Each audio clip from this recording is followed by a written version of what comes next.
Welcome to Seton Hill. My name is Darren Achtzehn, and this is just a brief tour to show you what Christmas looks like here on the hill.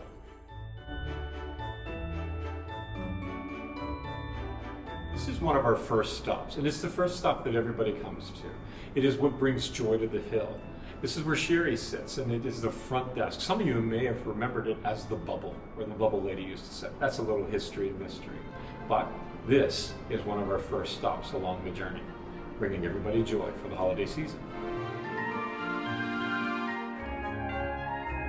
have now moved up to third floor. This is a new decoration this year. It sits in probably one of the most peaceful spots on campus between the oratory and the chapel. And that is why we call it the Peace Tree. It has peace doves on it in a variety of different places, and it is in pastel, and it is one of the first places that we started to incorporate some intercultural flair. So you'll note that the angel across the top of the tree is just as beautiful as she can be, perched high here in this peaceful part of campus. So welcome to the Peace Tree.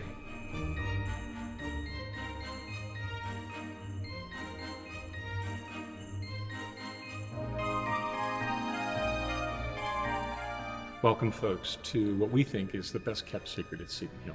It is the beautiful chapel, and it is ready for Christmas, adorned very simply with 2 white trees, but a plethora of red poinsettias will decorate the altar. So, welcome to the chapel.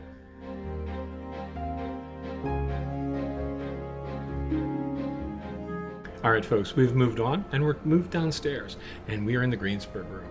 And we refer to this room always as the living room. And the living room was a place where, in my household, every tree had a train running around it. So that is what we have in here. So there are 3 trains that sit on this platform, and there are also some hidden features. So if you get the opportunity, take a look. You're looking for a Mickey that is hidden, you're looking for a monkey that is hidden, and a hidden bicycle. And the village itself tells a whole story. Sterling Lang this year actually put the village together, a current student that has just fallen in love with trains. He's absolutely amazing, and welcome to the Greensburg room.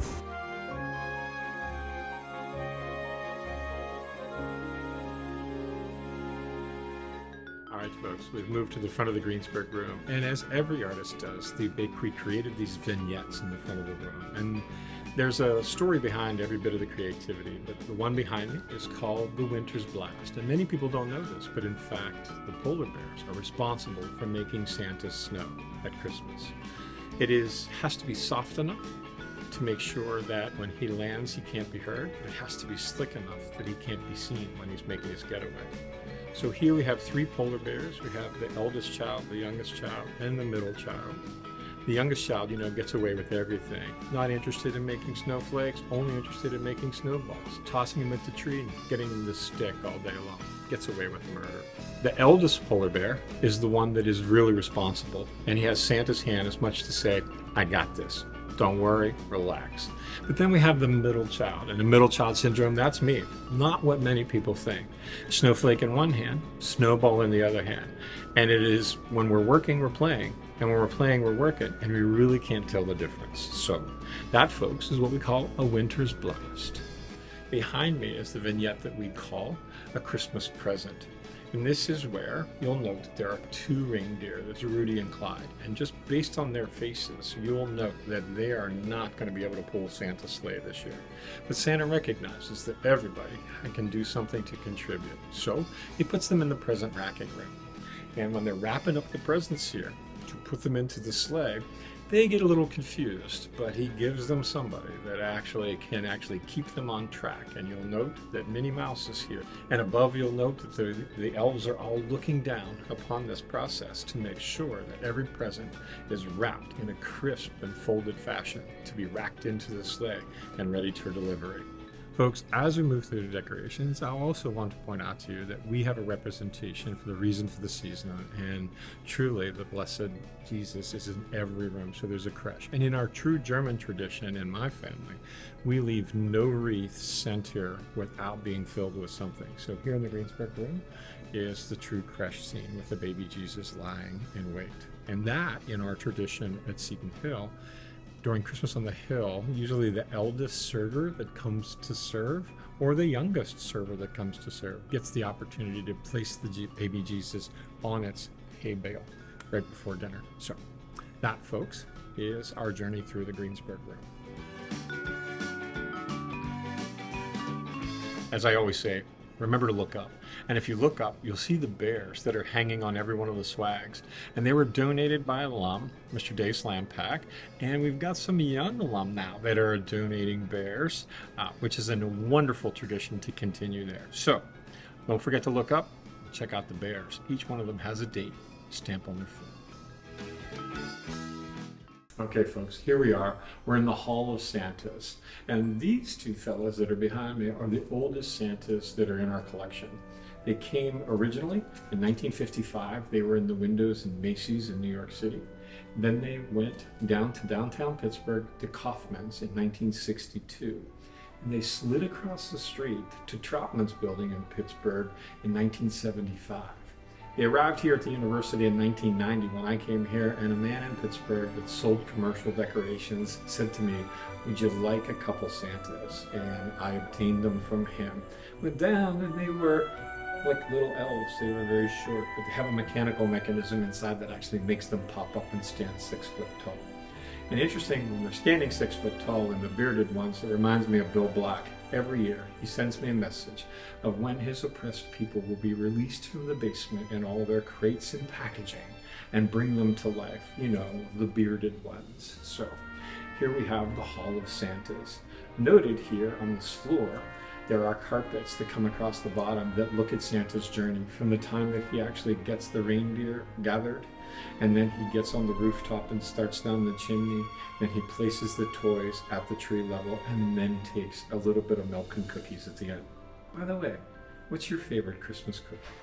Okay, folks, we are still in the Hall of Santas and a couple more to get through. And as I said, every vignette has a story.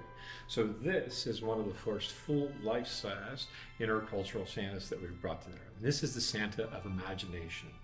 He stands in front of packages that are translucent. You know, every kid picks a package up at Christmas and shakes it a little bit and tries to get some idea of what he can imagine to be inside. And this is a place where we can only imagine a world without prejudice. And that's why we call this the Santa of Imagination. All right, folks, here we are at the last stop of the Santas in the hallway. And this is one we call the Christmas Kiss. So this is where Santa himself is actually trying to determine what I'd asked you earlier about. What is this year's favorite Christmas cookie? And it appears as though everybody that we asked is a big fan of the peanut butter blossom with the Hershey Kiss on top. This is where Santa has his taste tester. This is Comet. Comet is actually taste testing, looking and snatching to try to figure out, does he have something for me? Can he give me something more? So this we call a Christmas Kiss. All right, folks, we are back to Low Dining Hall, and it is the grandest room of them all. In some statistics, there are 17,000 miniature lights, there are 45 stuffed bears, there are 105 other figures that all accumulate to this front section up here. When you're looking in, something should be looking back. And truly, their centerpiece is, again, the reason for this season. So the baby Jesus is laid to rest directly here in the front side of the room. The tree itself is a 22-foot tree, so it's up there.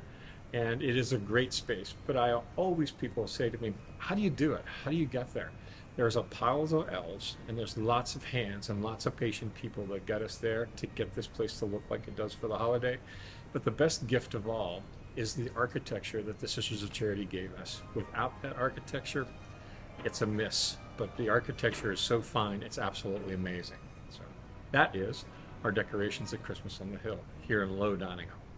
Okay, friends, here we are at the last stop in Low Dining Hall, and this is what we call Santa and the Hunt. It's at this majestic fireplace that has a great message, Aloysius Low painted above it, and there's always a great spot of memory.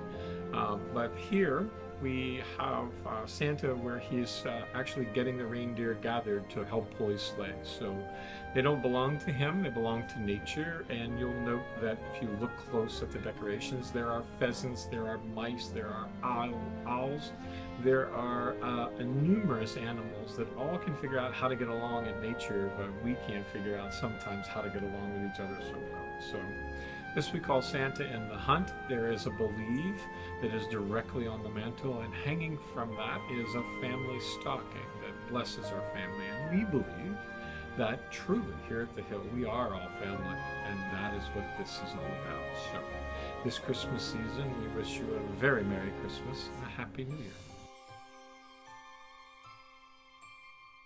And a final finish almost here. We are out in the courtyard with probably one of the oldest traditions, which is the crib ceremony.